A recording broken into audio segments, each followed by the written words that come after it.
Bonsoir. Est-ce que tout le monde m'entend?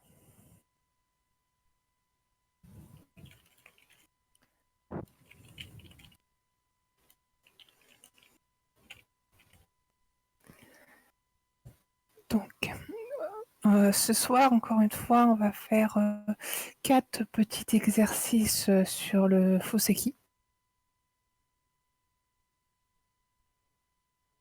Les ateliers sur le Yosei, donc on va rester sur le Foseki tant que j'ai pas fini.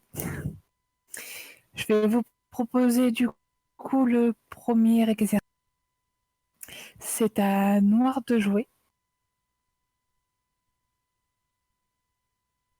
D'habitude, on se demande où est-ce que Noir doit jouer, quelle est sa priorité, comment doit-il se défendre, comment doit-il mener son combat de la bonne façon. Je vous laisse quelques minutes pour y réfléchir. Comme d'habitude, vous me faites votre proposition sur le chat de KGS et on voit après les meilleures propositions. Alors, on a DA, DB.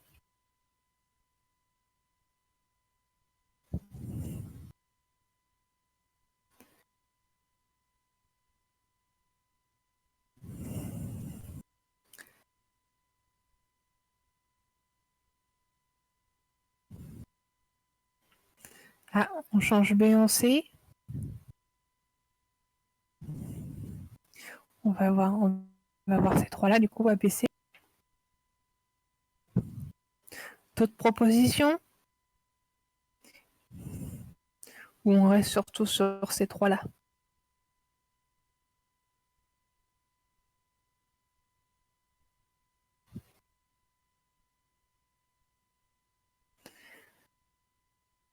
Bon, du coup, on va voir ça. Alors, lorsque vous me proposez A, effectivement, on voit que c'est une pince, on aura envie de le faire et se dire ça donne de la pression sur les trois pierres blanches ici.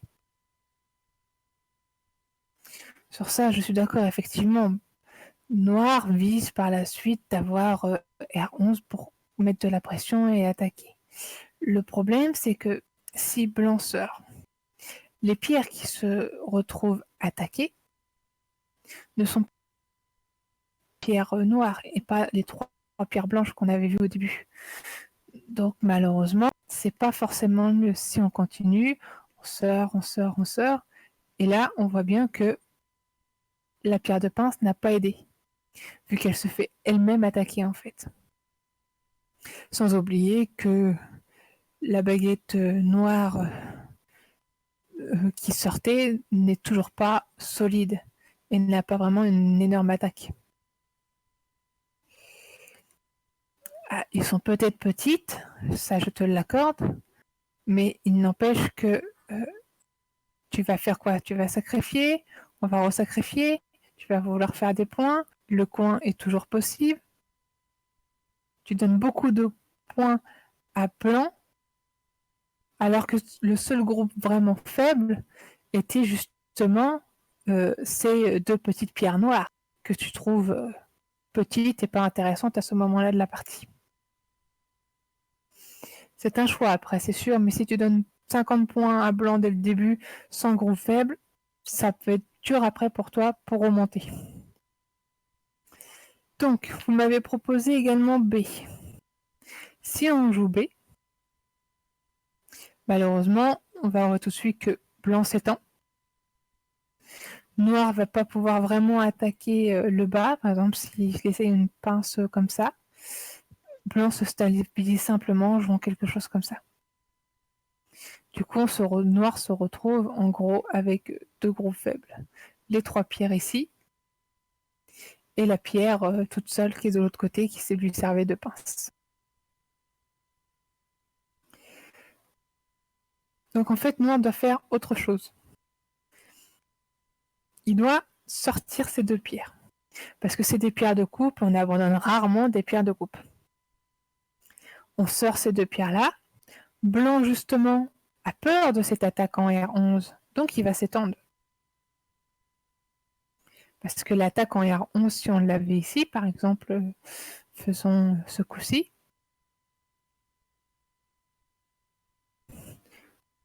Noir peut attaquer. Et là, l'attaque, il envoie vers ses propres pierres à lui. Donc du coup, c'est bon pour lui. C'est noir, c'est blanc qui est sous pression, et puis noir. Donc blanc, ne voulant pas ça, il va s'étendre. Il se dit, je stabilise mes pierres, ils sont plus faibles, tout le monde est content. Mais on a vu ce coup-là tout à l'heure, que noir pouvait pincer. Et du coup, cette pince-là met blanc sous pression, car son groupe en bas n'est pas totalement vivant. Alors je ne dis pas qu'il va mourir, attention, loin de là. Il a quand même beaucoup de place pour sortir et pour faire des yeux. Mais il est sous pression. Quand un groupe est sous pression, on veut forcément le stabiliser, le sortir pour être un peu mieux. Si blanc le fait vivre sur place, par exemple avec un coup comme ça où il vit, noir est totalement content en fait. Il a en fait une ascension sur le centre, blanc n'est pas encore vivant, il faut qu'il rajoute pour être sûr de vivre. Globalement, noir est content, il a réussi son coup en fait. Que si on avait, comme on a vu tout à l'heure, simplement attaqué en A, donc on monte, on monte, on monte, bah, blanc n'est plus faible en fait. Noir va devoir ajouter des coups, on peut encore atteindre le coin comme on a vu, mais là il n'y a plus de réelle attaque sur les deux groupes blancs qui étaient faibles au début. Et les pierres de coupe n'ont servi à rien. Donc s'ils ont servi à rien, il ne fallait pas couper. Je pense que sur ça, nous sommes d'accord. Avez-vous des questions sur ce petit premier exercice?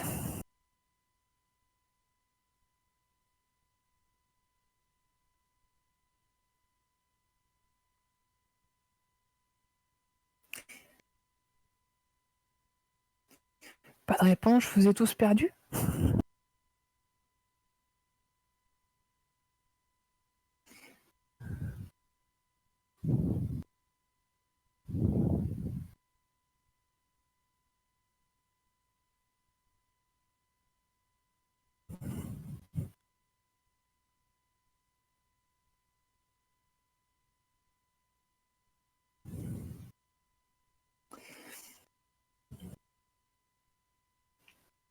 En termes de dynamisme, je suis pas sûre, Nali, parce que vraiment tu te retrouves en fait, si tu sors et que tu sacrifies, il n'y a plus d'attaque. Tu vas vouloir aller faire des points hauts, mais le coin est encore ouvert. Donc si tu te retrouves à faire quelque chose, on va dire comme ça, faut être honnête, tu n'as pas gagné beaucoup.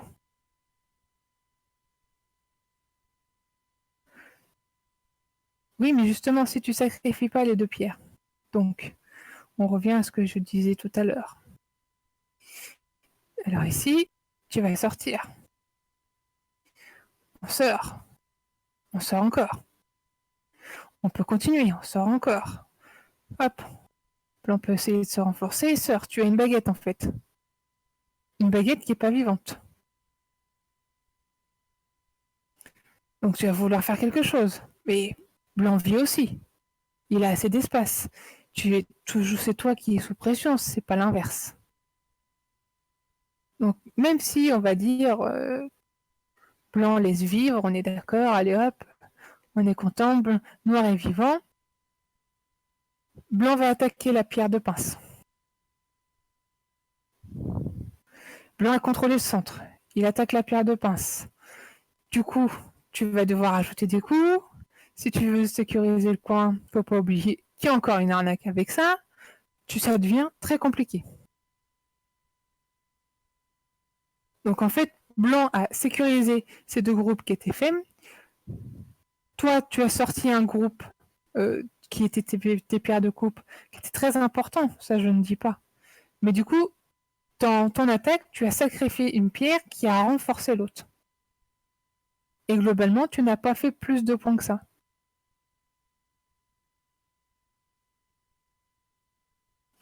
avec une pierre de pince plus loin. Donc, attends. Donc tu parles ici.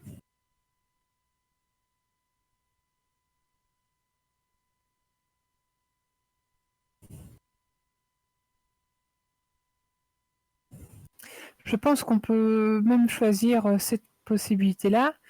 Et en fait, plus on s'en fiche parce que de base, il est très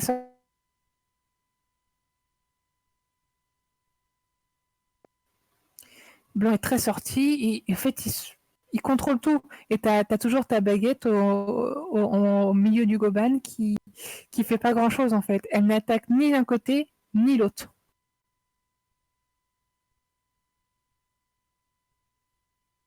C'est ça en fait. Le fait que ici tu pinces fait que en fait globalement ta pince te dit je sacrifie les 2 pierres de coupe. Mais tes 2 pierres de coupe sont quand même très importantes. C'est pour ça que je pense qu'il faut d'abord les sortir, blanc s'étend, et toi tu attaques. Si le blanc a pas peur et puis qu'il défend de l'autre côté, tu attaques. Là tu es content. Tes pierres de coupe vont t'aider à attaquer quelque chose. Si tu les laisses en gros perdre tout leur potentiel, ça devient c'est plus des pierres de coupe, ça devient juste. Tu comprends ce que je veux dire? C'est pas mon micro qui saute, c'est ma voix.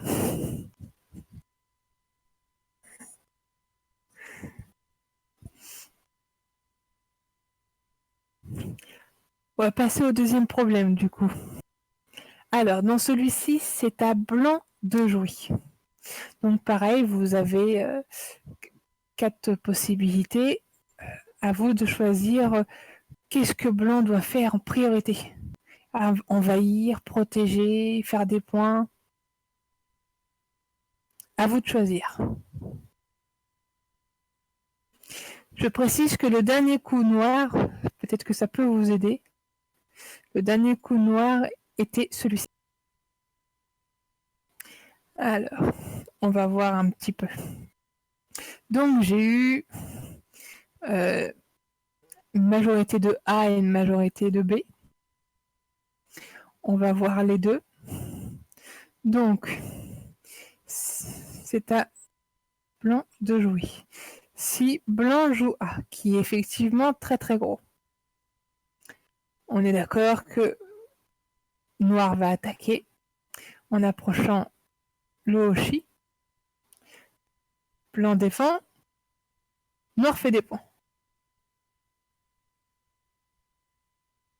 Quand on voit cette situation-là, on se dit, oh, en termes de points, oulala, noir a pris les devants. Et il est devant en termes de points car il a une bonne importance sur le bord. Bah, le blanc a juste le bord droit. Le reste, le bord haut et le bord gauche sont très ouverts. Le centre, pour moi, ça reste un désert pour l'instant. Du coup, je ne sais, le jouer A n'est pas forcément très très bon pour blanc car il prend beaucoup de retard. Si en fait le territoire blanc était fermé en D déjà, oui, jouer A devenait très important car on avait une grande probabilité d'avoir le bord gauche. Mais vu qu'il est ouvert, ça devient beaucoup plus compliqué. Jouer B. Donc c'est le meilleur coup à faire à ce moment-là. Pour la simple et bonne raison que, effectivement, noir va venir là. Sur ça, on est d'accord. C'est un gros coup. Mais est-ce que ça embête vraiment blanc? Blanc joue ici. Hop, noir sort, blanc sort. Et là, on se rend compte que quand même,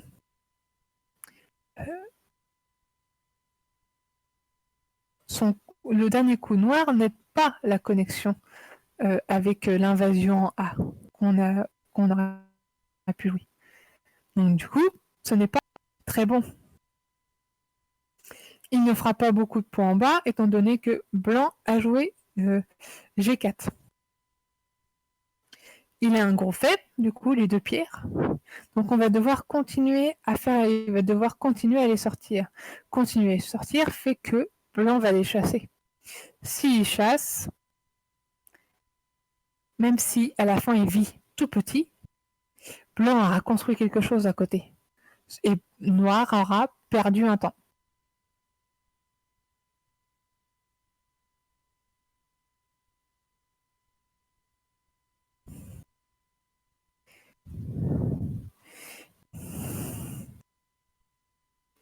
Et Q9 en Q10, ah oui, avec la nouvelle théorie, oui, possible.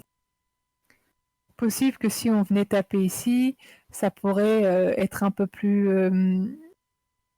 virulent parce qu'on se retrouvait à quelque chose comme ça. Mais en fait, de base, on est à peu près dans le même principe.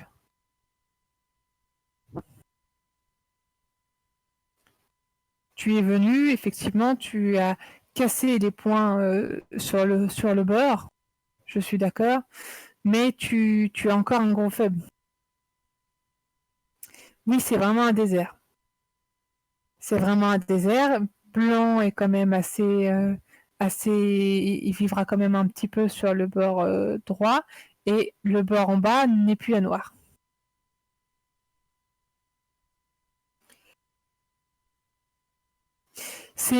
En fait, non, l'idée de G4, c'est surtout de casser le potentiel noir qu'il y aurait en bas. C'est pas G4 n'est pas son idée n'est pas globalement de faire un moyo central, parce que G4 aurait très bien pu être joué en G3, c'est pas un souci.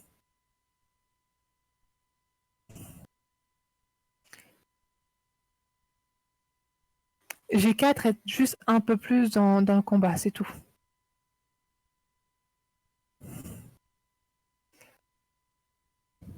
Ben, en fait, on dit que globalement, euh, quand tu vois cette position-ci, on dit que le beurre haut n'est ni intéressant pour blanc, n'est pas intéressant pour blanc, car s'il tourne ici, noir va le prendre. S'il vient attaquer ici, le noir prend le beurre. Donc le beurre en haut, il est un peu damé, il est intéressant ni pour l'un ni pour l'autre. Bien que c'est plutôt noir qui fera des points dessus que blanc. Ça c'est vrai. Sur le bord gauche, si blanc vient ici, ah oui, ça devient intéressant parce qu'il y a quelque chose, mais c'est tellement grand qu'on sait que noir peut rentrer dedans. Donc globalement, on ne fera pas non plus beaucoup de points. Si blanc vient ici pour protéger ce côté ici, on sait très bien que le saut ou même le fait que noir pousse fait que ce bord est moins intéressant. Blanc perd beaucoup de points à ce niveau-là, donc ce n'est pas forcément le potentiel le plus important. Par contre, si blanc protège ici et que noir vient ici, le seul bord qui était intéressant pour les deux reste le bord en bas en fait. Car ici, on va développer, on va faire des points. Même si noir-blanc peut fermer ici, il ne faut pas oublier qu'on a toujours quelques coups comme ça pour noir pour devenir assez embêtant. Mais si blanc justement a ce coup-là, et qu'on finit, comme je disais, au niveau de l'attaque, même si blanc, on va dire même si noir sort par exemple, on sait que va y avoir une quelque chose là, blanc est sorti, mais le beurre qu'on blanc a ici était le beurre que noir aurait pu avoir.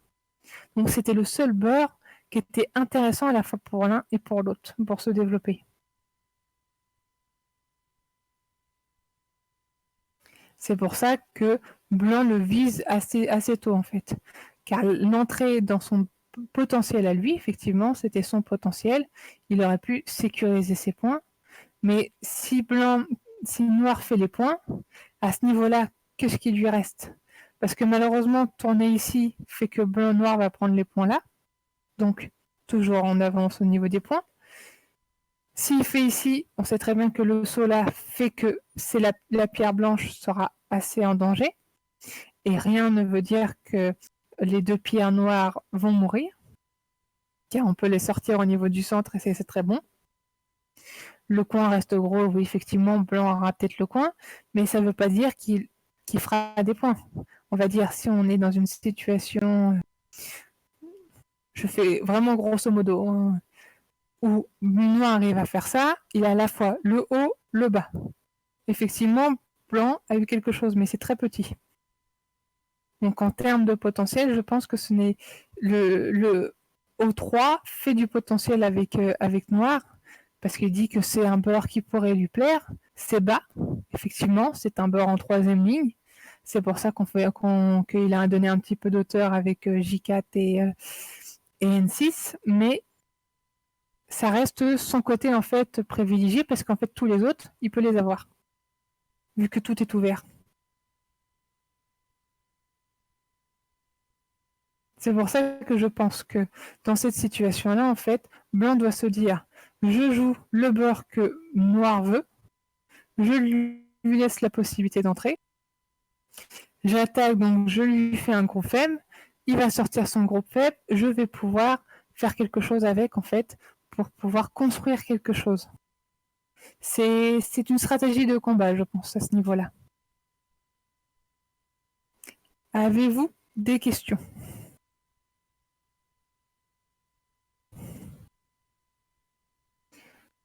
J'ai été assez clair sur ce petit moment-là.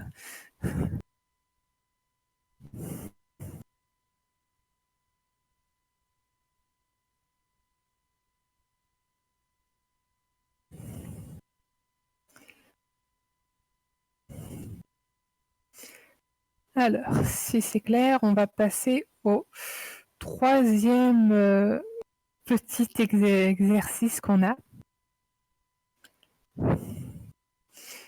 C'est à noir de jouer. Alors, il y a beaucoup de choses présentes sur cette partie, de l'influence du territoire, ce qui est des groupes faibles. À noir de jouer, que faites-vous? Des points, de l'attaque? Dites-moi tout.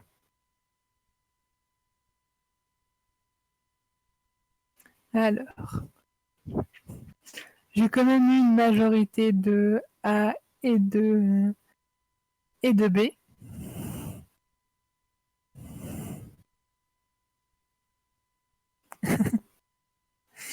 Donc on va revoir ça. Donc la question de C et D est un peu la même, c'est une question pour faire les points. Donc on va dire que si noir venait ici, blanc jouerait A pour essayer de faire son propre moyo. Effectivement, je suis d'accord avec la plupart des propositions que j'ai.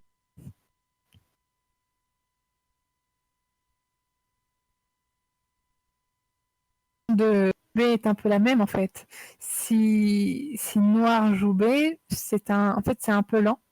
Du coup, blanc jouerait en A, il accepterait de perdre sa base de vie en fait pour justement créer son moyo et faire beaucoup plus de points. La bonne réponse était donc du coup, vous vous en doutez, A, comme beaucoup l'ont proposé. Car en fait, si blanc saute pour sortir et continuer à dire ah, si je joue B, je peux encore jouer ici pour faire mon moyo, il sera un petit peu plus petit, mais ça sera déjà un peu mieux. Et bah du coup, on sait que noir continuera jusqu'à la fin. Et la noir n'est pas en fait si en danger que ça. Parce que si blanc ferme ici, on est d'accord qu'on va avoir quelque chose comme ça, on peut faire quelque chose, et globalement, on peut se dire que noir est vivant en fait. Donc ce n'est pas le groupe le plus en danger. Si c'était à blanc de jouer dans une autre situation, globalement, ici on se le dirait tout de suite,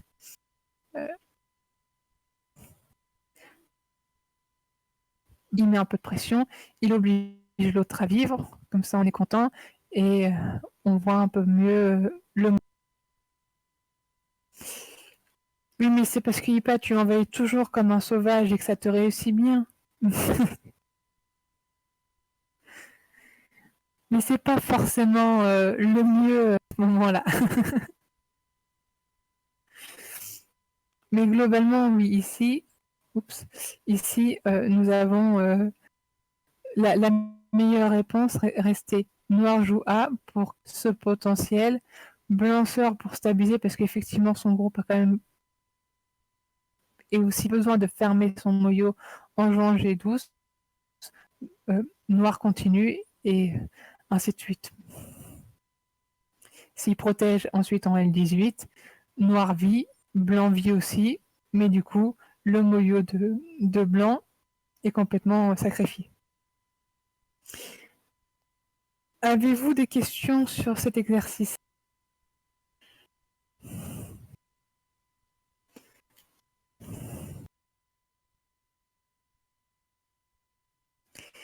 Alors, tu as du mal à voir comment le noyau blanc est fermé si noir ne joue pas A. Mais en fait, si je vois A, on fait ça, on va dire. S'il continue, on fait ça. Donc, en fait, le noyau blanc est pas fermé à 100%, je te l'accorde, mais il est quand même assez bien fermé. Ça devient très difficile de rentrer dedans. Oui, on veut pas rentrer dedans comme un sauvage ou comme il passe, ça c'est pas de souci. Mais ça veut pas dire qu'on va vraiment y arriver. Tu peux rentrer dedans et te dire, je rentre dedans et je meurs dedans.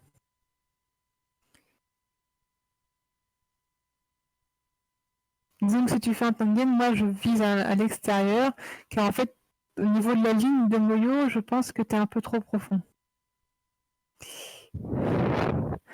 Oui, il y a des possibilités de réduction. Globalement, moi tu joues 5, je joue en haut. Parce que la pierre en L3 n'est pas spécialement en danger. Soit je vais d'un côté, soit je vais...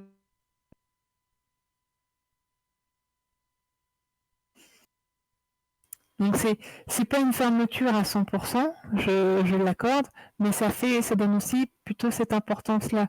Blanc va voir un gros noyau, et du coup, noir va peut-être pas avoir assez de points, va peut-être pas pouvoir rentrer assez profondément sans mourir, et du coup, ça va créer quelque chose comme ça. D'autres questions?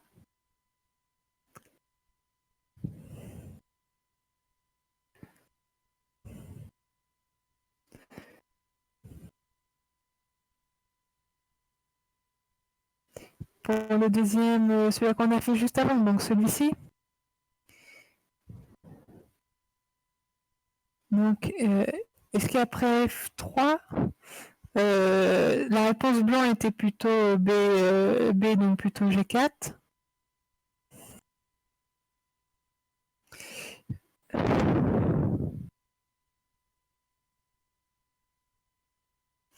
Ah, pour noir, d'accord. Ah oui, donc si blanc joue ça et qu'on fait ça. D'accord, ok.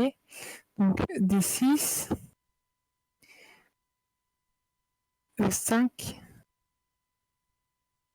D5. Alors ça, c'est l'ouverture assez moderne. Mais honnêtement, à ce niveau-là, blanc est content de pouvoir faire G3. Parce que justement, tu as privilégié le coin, je suis d'accord, mais c'est ton beurre que tu visais en fait. Donc du coup, c'est un peu dommage. J'aurais plutôt, c'est vrai qu'on est dans quelque chose d'assez ancien, mais là en fait, tu joues ici, tu sécurises un peu ton potentiel, et rien ne dit que justement le coin blanc et sera blanc à 100%. Il faut bien se dire qu'il faut qu'il rajoute ici, tu protèges, et là encore, il faut encore qu'il rajoute un coup. Et on est d'accord que s'il rajoute et qu'il protège, tu as bien sécurisé le bas. Alors oui, il y a encore une petite arnaque avec H2 qu'il faudra que tu fasses après et compagnie. Je ne dis pas le contraire, mais globalement, tu peux pouvoir te dire, ça je laisse, puisque de toute façon, c'est petit, et justement, tu rentres dans son potentiel. Car son bord, en fait, est très bas, est trop bas. Ça va devenir extrêmement compliqué de faire quelque chose. Tu peux toujours réduire, menacer, il va protéger, et toi tu fais beaucoup de points. Donc en fait, je pense que le moderne fonctionne, oui, effectivement, c'est possible, mais si tu laisses G3, je pense que ça serait un peu dommage. C'est tout à fait possible, après, je ne dis pas. Mais je pense vraiment que venir essayer de jouer celui-ci, ça peut devenir embêtant parce que vraiment, tu te sens obligé d'aller chercher le coin et ce coup-là est vraiment gros pour blanc. Parce qu'il sait qu'il n'aura pas grand-chose sur son bord. Donc son coin sera vraiment trop réduit, donc il va t'attaquer un peu plus durement. Donc je pense que ça reste le mieux pour blanc. Après, si tu reculais ici, je crois qu'il y a quelque chose comme ça de possible, je sais plus. Bah, encore une fois, je peut-être que là, du coup, blanc tournait parce que justement, il est très renforcé. Et tu l'as vraiment peut-être trop renforcé pour faire une invasion du 5.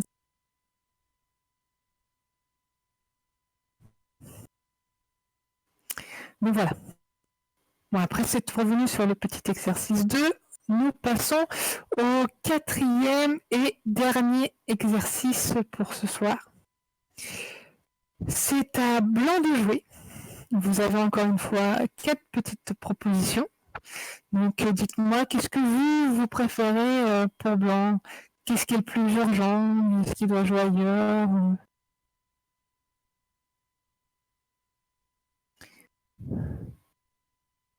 Quelle logique Anna tu suis pour dire c'est? Parce que si on suit la logique, elle nous dit beaucoup de choses.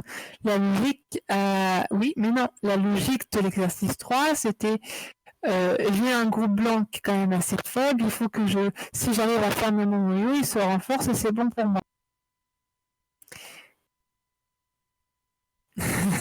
La logique du bouquin de Takemiya, oui, effectivement, parce que nous parlons dans ce cas-là plus de noyaux, je suis d'accord, mais il faut aussi se poser la question, est-ce que blanc a un groupe faible? Parce que faire un noyau, oui, mais si tu as un groupe faible avant, non. C'est ça qu'il faut voir. Un coup urgent, c'est un coup qui peut t'aider à faire un noyau, qui t'aide à vivre, qui te fait faire des points. C'est tout ça un coup urgent. Donc lequel coup, parmi ceux qui sont proposés ici, est le plus urgent?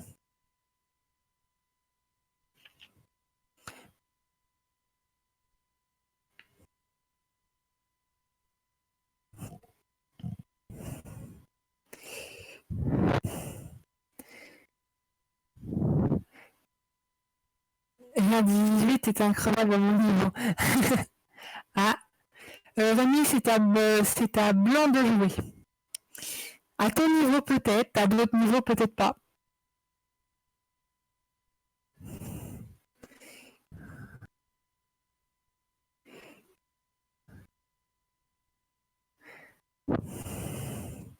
L'AMR, je suppose que tu proposes D pour embêter par la suite avec un coup style, on va dire H17, c'est ça?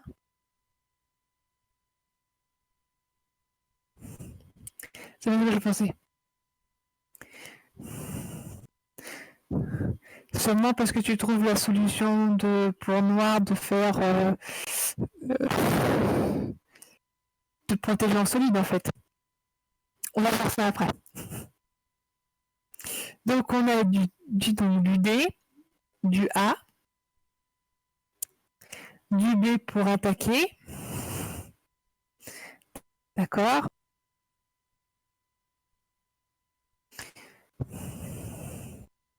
Donc on a eu du C pour le Takemiya style, comme on va dire. Donc on a eu un peu tout. Donc on va regarder un petit peu plus ça. Donc, pour en revenir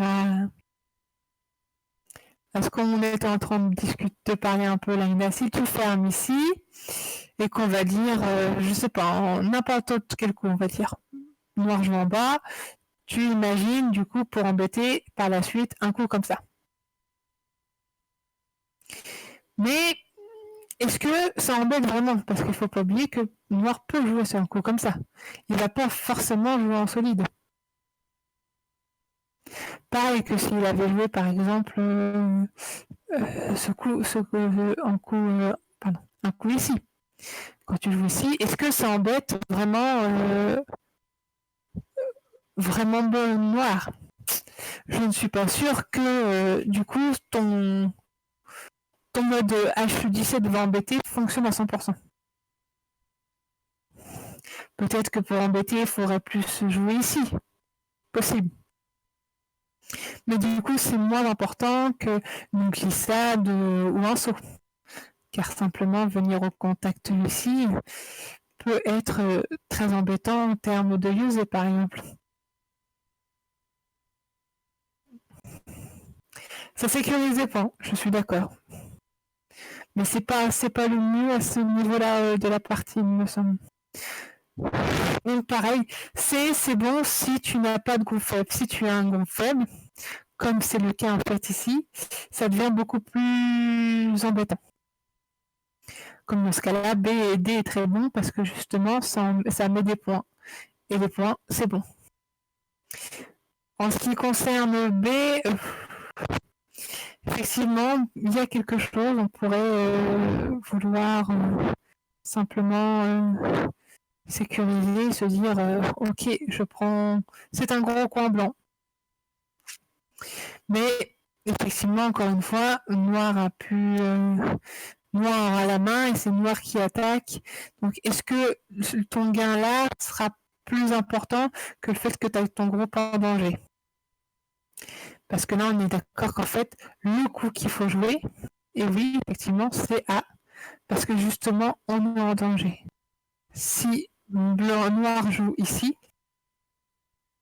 on se retrouve dans une très parce qu'il y a trop de choses à faire pour blanc. Si, il sera obligé de rajouter un coup parce que il y a beaucoup de choses en fait ici.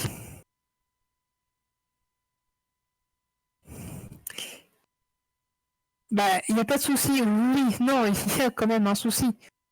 C'est blanc est sous pression, blanc doit rajouter, blanc doit faire plein de choses. Noir perd beaucoup de points en fait. Enfin, pardon. Et en sachant qu'on a encore des possibilités comme ça à faire par la suite. C'est très compliqué.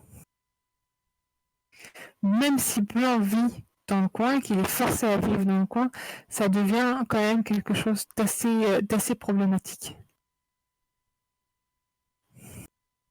Bien que pour moi, il y a toujours un problème avec ça.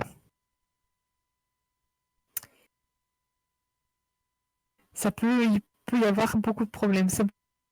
Le mieux pour blanc, c'est justement de se stabiliser. Simplement, hop, on recule, blanc recule, noir avance.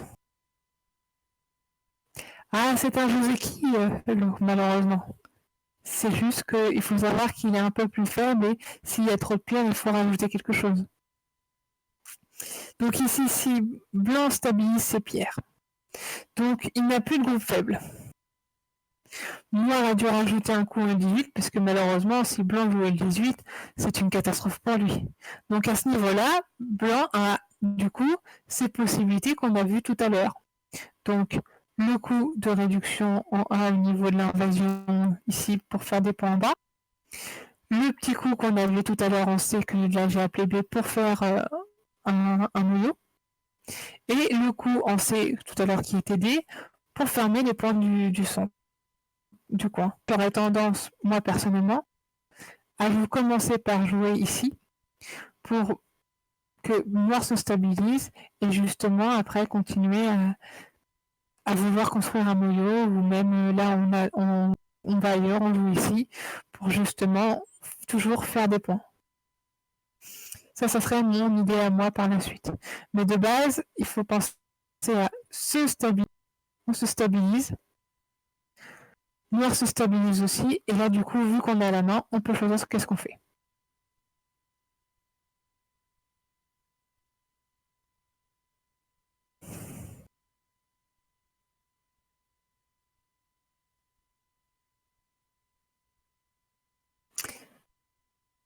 Oui, c'est ça.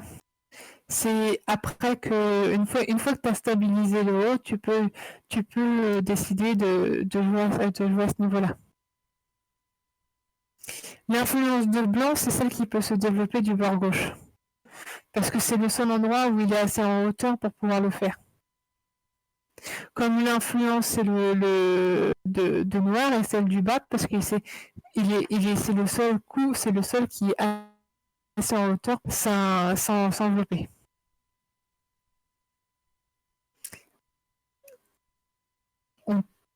Disons qu'en fait, le 7, globalement, ça te dit, si noir joue ailleurs, tu peux tenter des coups d'invasion parce que ça t'aide en fait.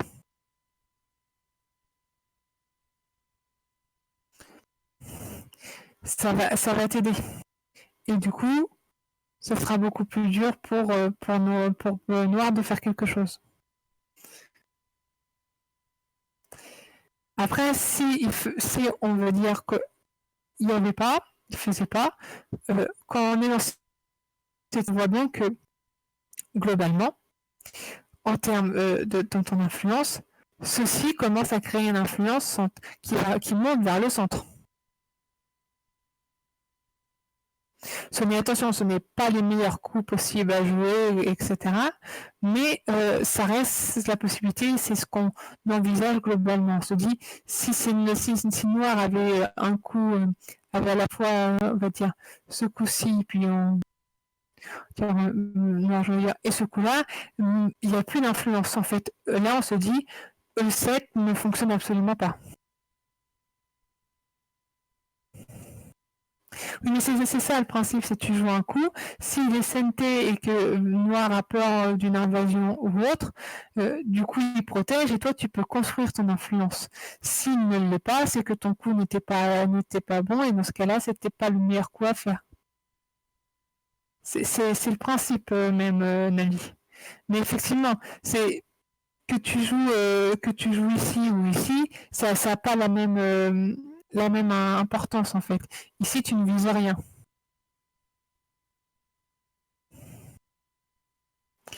Bah, oui, non, parce que tu ne vises absolument rien. Il y a beaucoup de coups en fait pour noir. Mais globalement, c'est ça. On peut se dire. C'est pareil qu'ici, si jamais blanc voulait à ce moment-là se dire, je vais commencer à créer mon influence comme on a vu tout à l'heure. Si noir joue ici, il ne crée absolument rien. Par contre, du coup, il va protéger, mais il faut bien se dire que l'influence noire, par contre, elle aussi est importante en bas. C'est tout cela qu'il faut voir. C'est pour ça qu'on essaye de jouer des coups beaucoup plus proches pour pouvoir justement se dire ce coup-ci va peut-être pouvoir m'aider si noir monte à faire un coup comme ça par ici pour réduire ou même menacer ou ou même après jouer directement ici pour avoir des réductions, pour pouvoir construire quelque chose, on joue ici, puis après on revient là. C'est tout ça qu'il faut mettre en place quand on pense à cette influence. C'est pas se dire je vais jouer un coup et forcément ça fait une influence. Un coup ne fait pas une influence. Ça, il faut bien l'avoir en tête. Un coup, ça permet d'envisager peut-être une influence ou un point territorial. Mais ce n'est absolument pas le cas. On ne fait absolument rien en un seul coup. Je veux dire, dans un groupe mais qui n'est pas encerclé, si je lance juste un coup, il ne va pas le tuer. Parce qu'il n'est pas encerclé. C'est bien l'encerclement, puis la fonction où l'adversaire a joué son point vital qui fait que le groupe est mort. Ce n'est absolument pas le fait d'avoir juste mis le point vital de la forme, mais si j'ai rien autour, ça sert à rien. Je pense que sur ça, on est tous d'accord. C'est le même principe au niveau de l'influence ou des points. Un coup ne fait pas forcément des points. C'est pas parce que tu prends le coup un coup en jouant Sansan que forcément tu as le Sansan. Nous sommes d'accord qu'il existe des séquences où tu n'as absolument pas le Sansan bien que tu l'aies joué. C'est pour ça. Avez-vous des questions sur cet exercice-là? Ou sur ce qu'on a vu aujourd'hui?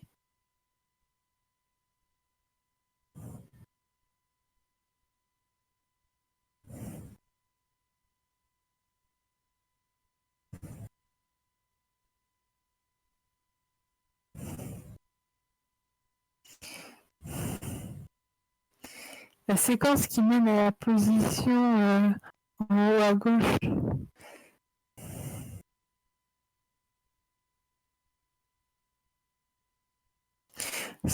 C'est un jeu qui est assez simple en fait. Tu viens ici. Blanc approche. Noir fait une grande pince. Blanc sépare. Noir décide d'aller sur le côté. Et blanc va au coin. Tout simplement. C'est un jeu qui est assez nul. C'est peut-être pour ça que tu ne le connais pas spécialement. En fait, on dit toujours que le mieux, c'est de séparer parce que si on vient ici, blanc ou noir pourrait venir là directement et ça commence à créer des problèmes. Donc, du coup, on décide de séparer la possibilité des deux de se relier. Noir s'étend parce que du coup, il peut se permettre de s'étendre sur un bord. Blanc ne pouvant pas s'étendre classiquement en K17, il va décider de prendre le coin en Kema. C'est le plus classique. Après, souvent, on peut rajouter des coups en haut comme ça, ou noir s'étend, ou que noir vient ici. Tout est tout à fait possible en fait. Après, souvent, c'est joué. Il y a déjà d'autres pierres amies pas loin, donc du coup, on peut savoir qu'est-ce qu'on joue plus facilement. Mais globalement, c'est un jeu qui est comme cela, qui nous amène à ça. Car, en fait, ça nous a fait donc le premier coup ici, le deuxième coup est l'approche, la pince, la séparation. On s'étend, on revient, blanc s'étend, noir s'étend.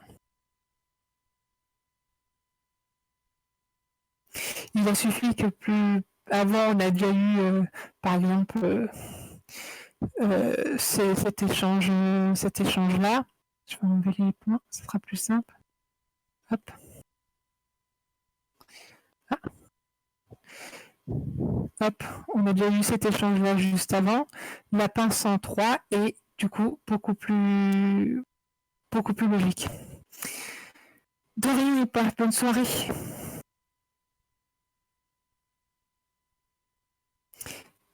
C'est une combinaison. Souvent, tu pinces si tu as déjà des pierres amies pour renforcer ta position que tu as déjà eu en pince et du coup pouvoir t'installer tranquillement sur un autre côté. Voilà. Avez-vous d'autres questions?